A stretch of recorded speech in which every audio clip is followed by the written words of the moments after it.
Okay, good morning, everybody, and welcome to Gulf Intelligence Daily Energy Markets live video podcast on February the 24th, 2023, 1 year on exactly from the brutal Russian invasion of Ukraine that's done so much to roll and roil energy markets around the world over the past 12 months. Though you wouldn't necessarily know that from the oil price. Brent crude is edging towards $83 a barrel this morning. More than $10 off where it was before the tanks rolled in a year ago.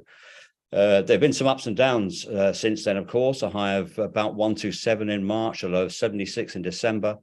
But for the past few months, it's been more or less in the 80, $85 per barrel level. So despite the war, sanctions, OPEC plus cuts, China's big post-COVID reopening, it's hardly moved. It seems to be status quo.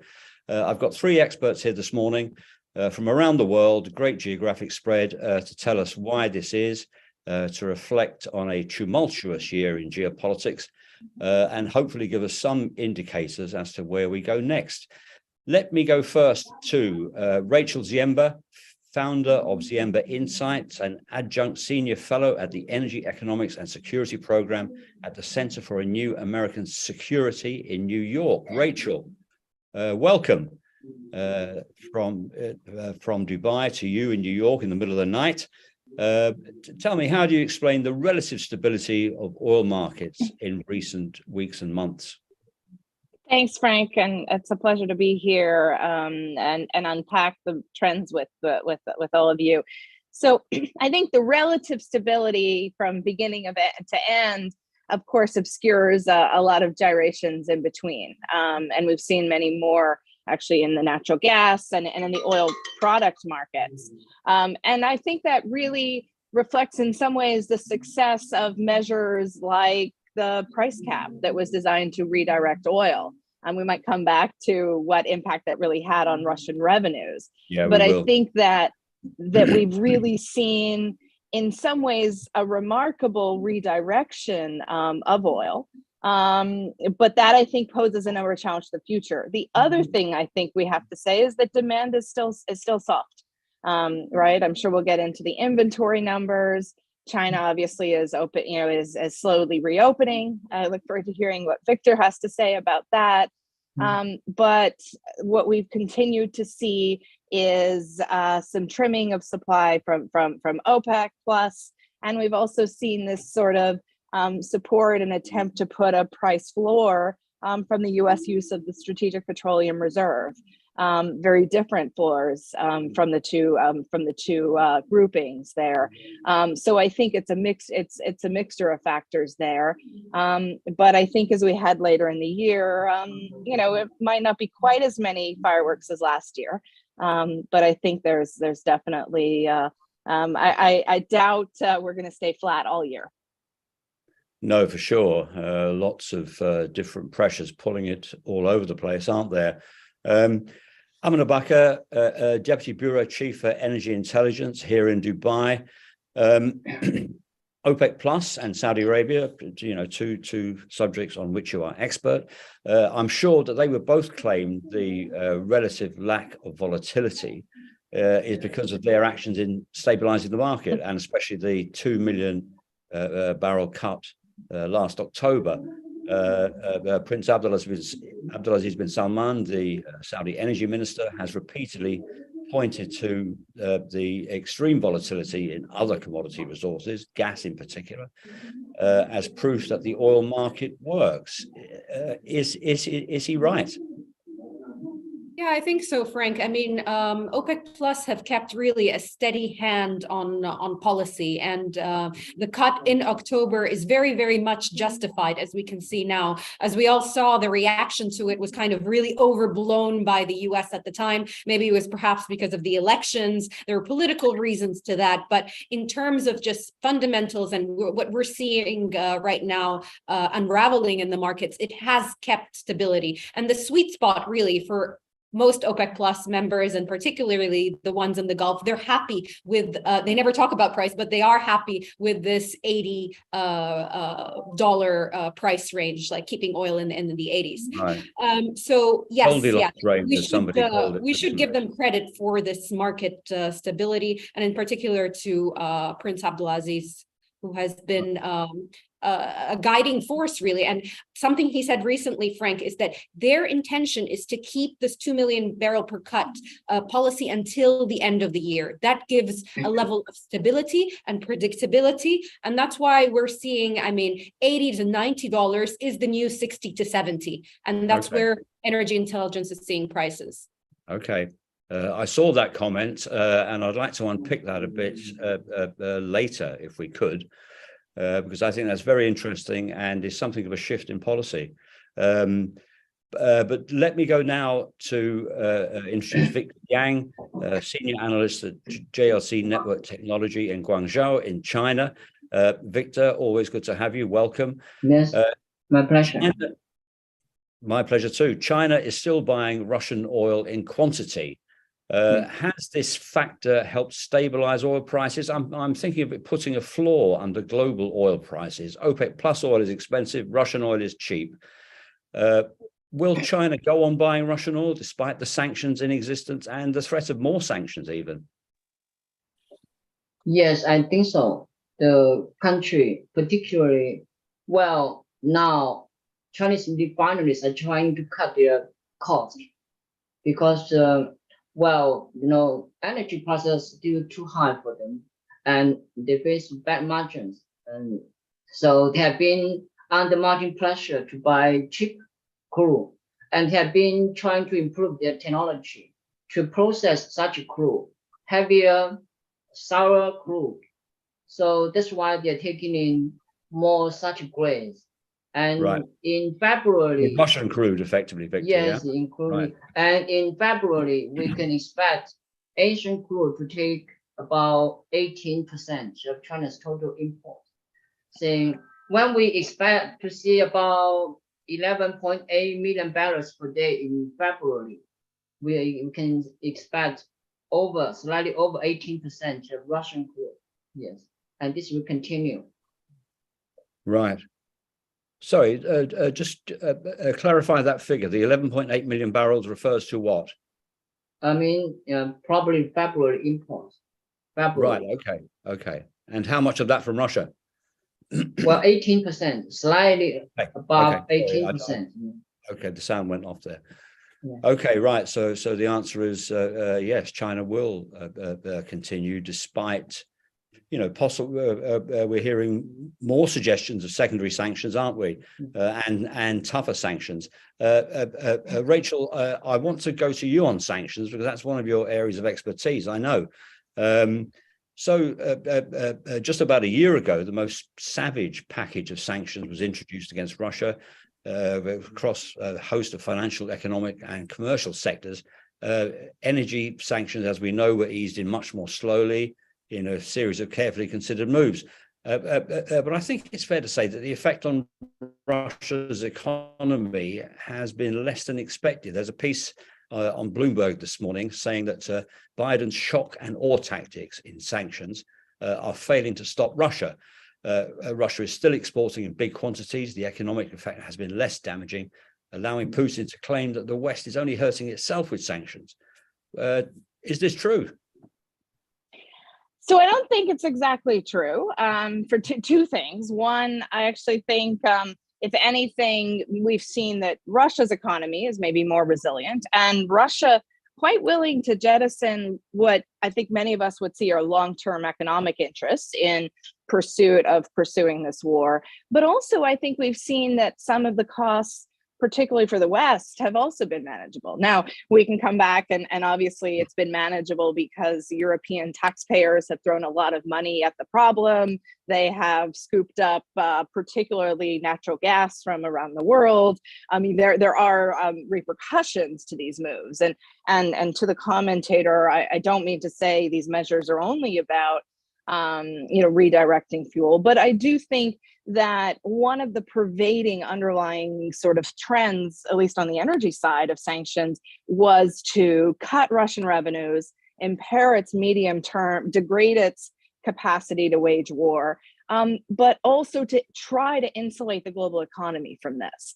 And arguably, maybe the insulating the global economy has on the energy side come a bit uppermost. But I think we can look at economic indicators, industrial production, and the like, and see that Russia's economy is suffering. Now, does that lead to end of war? Clearly not. And that's where I think this is a case, we can look at so many cases of sanctions, and rarely are they the silver bullet in and of themselves. And that's often when there's not a war on. So I think there are a lot of impacts, but two things happen. One is that some sanctions impacts build over time.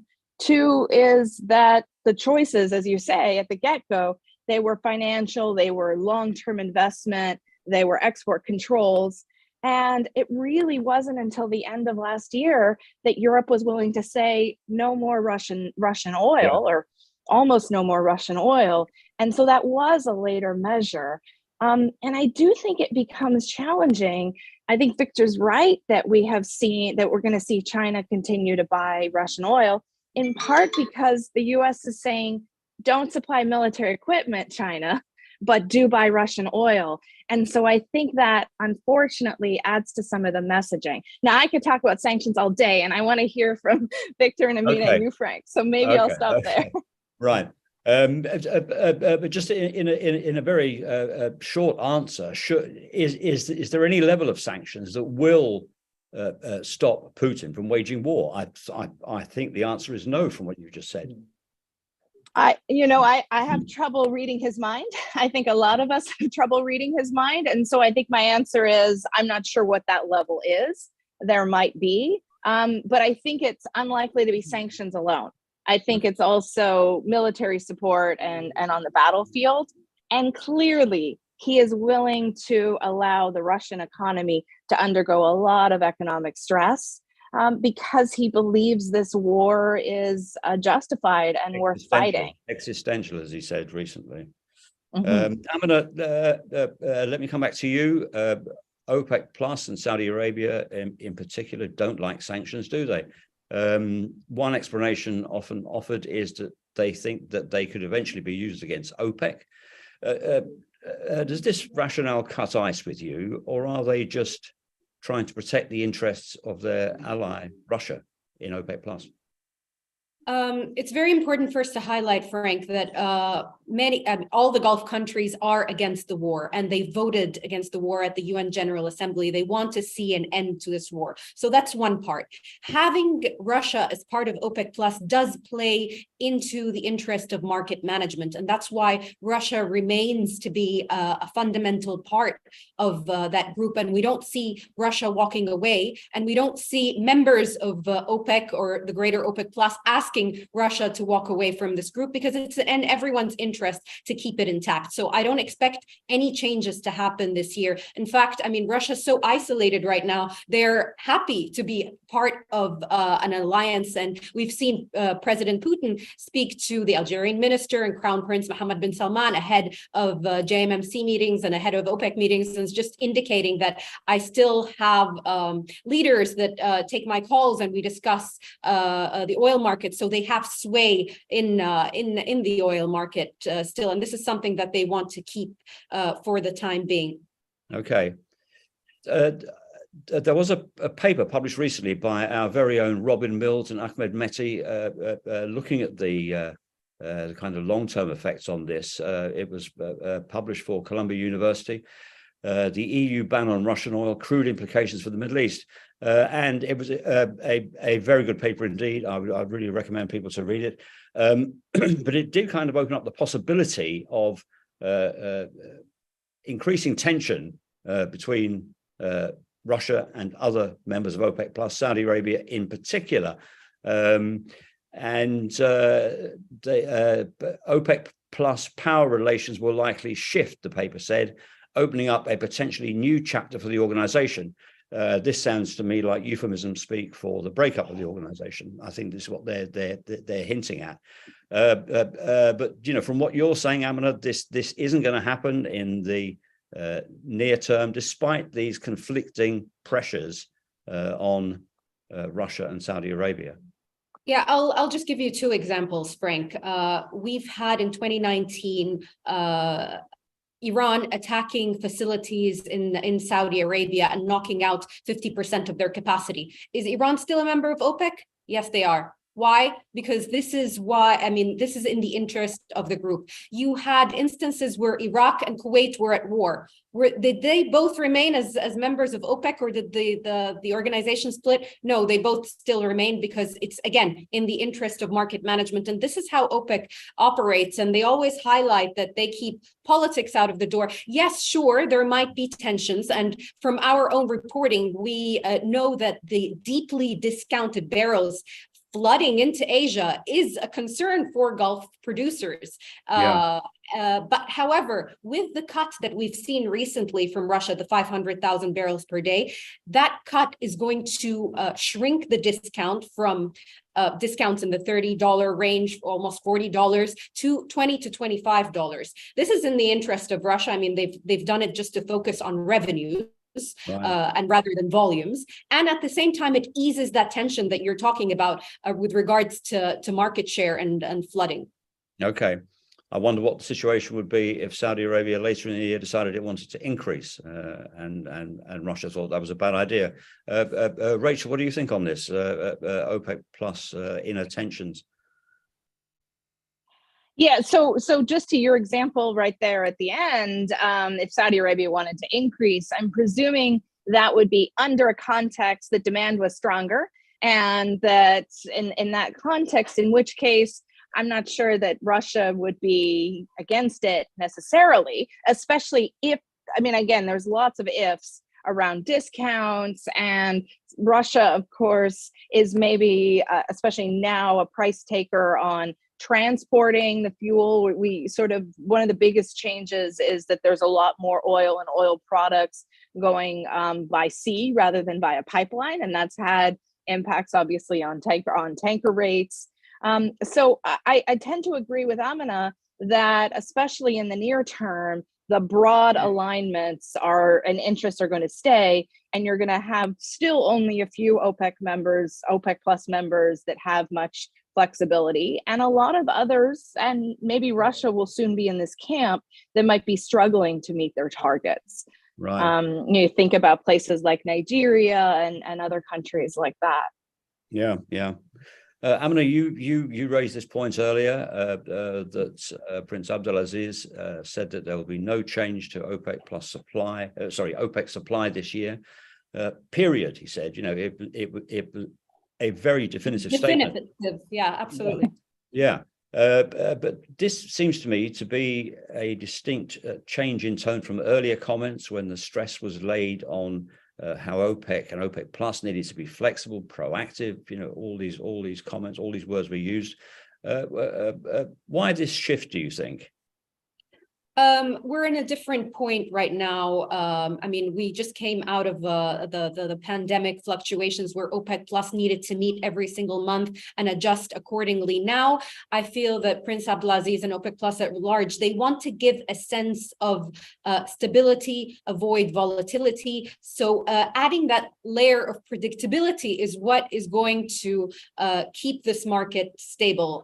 But again, Frank, I mean, they're just a phone call away. If they need to adjust production, now they have these meetings virtually. They don't need to travel anywhere. I mean, adjustments could be made at any time.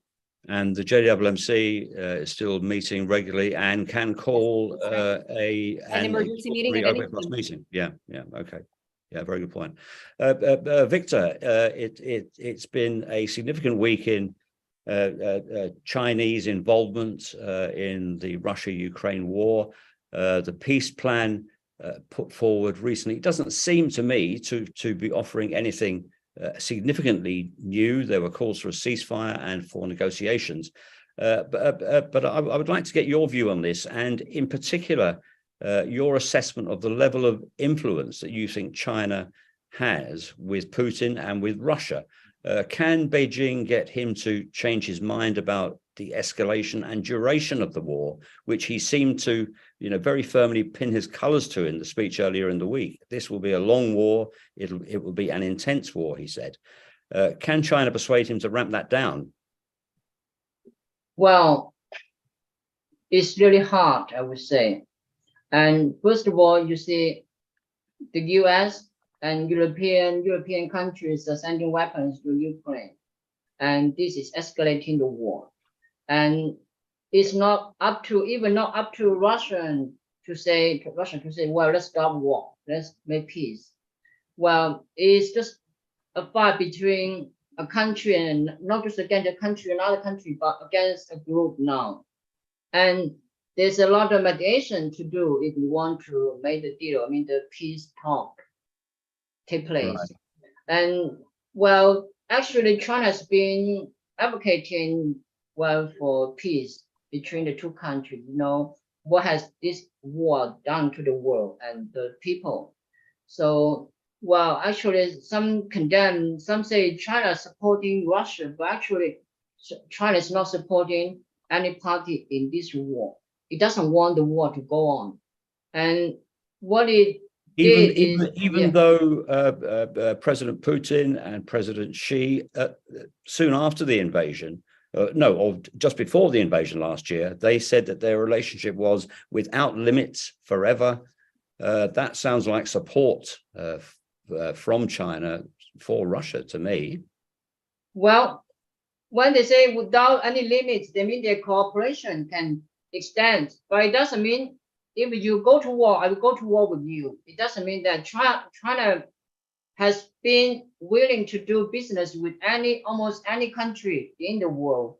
And so long as you are treating the other party equally and without any, but regarding war, military, China has its, lines. It would not step over the lines. But if you do not offend me, I will not go to a war with you. That's his line, yes. Okay. And so that's so different. Victor, these suggestions from America that China is preparing to send lethal aid to Russia, those are incorrect, are they? I don't think so. I don't think it's true. I don't think it's true. Okay. Yeah. Okay. Well, I hope so, for the sake of de-escalation. Can we pull up the survey question, because it talks to what we were earlier discussing. So have a think about this for a moment. Western sanctions against Russia do not seem to be seriously affecting Putin's ability to wage war against Ukraine. They should be, and choose one of the three, please. 1, dropped altogether. 2, applied as they currently stand until the pressure against Russia becomes overwhelming. Or 3, ramped up dramatically and immediately.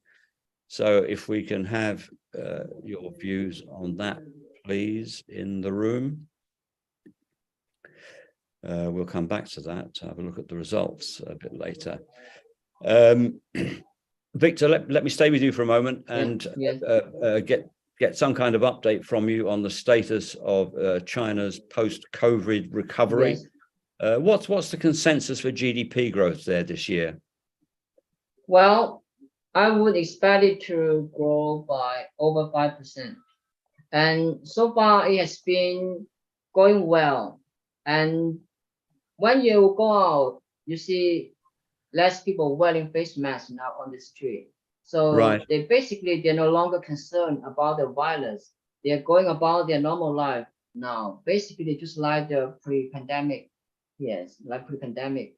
And as for production and work is basically, there are still some impacts from the years of pandemic, of course, because some companies suffer a lot of losses during those 3 years, that's for sure. But now they are recovering quite fast and they are more confident in the future, so they're willing to invest. But in the past 2 years also, they were unwilling to invest because they were not optimistic about the market. There were so many restrictions, so they do not see the future. They do not see at least a bright future. So they were not willing to invest in new industries or whatever. So there's a job in investment, but now it's different. That can pick up again now. We heard some very gloomy projections about fatalities, didn't we? You know, 1 million plus dead. But you know, how has that panned out? Yeah, you know, when the restrictions were lifted, that there would be 1 million fatalities. How has that panned out? Well, first of all, China, I mean, the health organization announced people who die, or not the number of people who died directly because of the virus. It was, well, far less below this number, you know, just thousands. But that's because the government didn't count the deaths that with serious fundamental illnesses. Maybe it was counting only those people who died directly because of the virus without any serious fundamental illness. So there is no actually accurate record about the people who died of the virus. But I believe it should be below this number because we had just one strike in December, and basically old and weak people, some, I mean, mostly.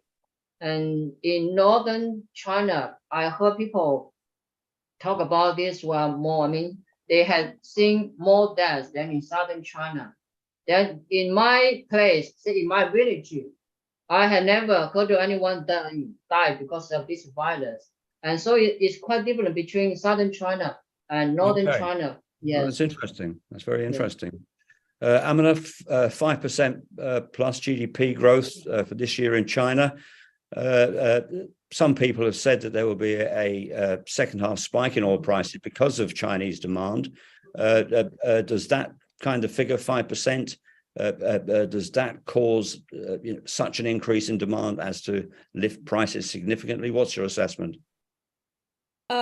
Yes, it would if supply levels are at the current level. But I mean, we heard from Prince Abdulaziz bin Salman addressing this point on China. He said, I will believe it when I see it. So meaning that OPEC Plus is not going to be increasing supply until they see a significant growth and a sustainable growth in demand. So you're not, and just remember something, Frank, that spare capacity still remains very, very tight. And you only have the two members of the group, Saudi and the UAE, really that hold the bulk of spare capacity. So that's another issue. And I feel like both those countries are not willing to use up all their spare capacity. So will that possibly translate into a higher price? Yes. Yeah, there's a possibility of that.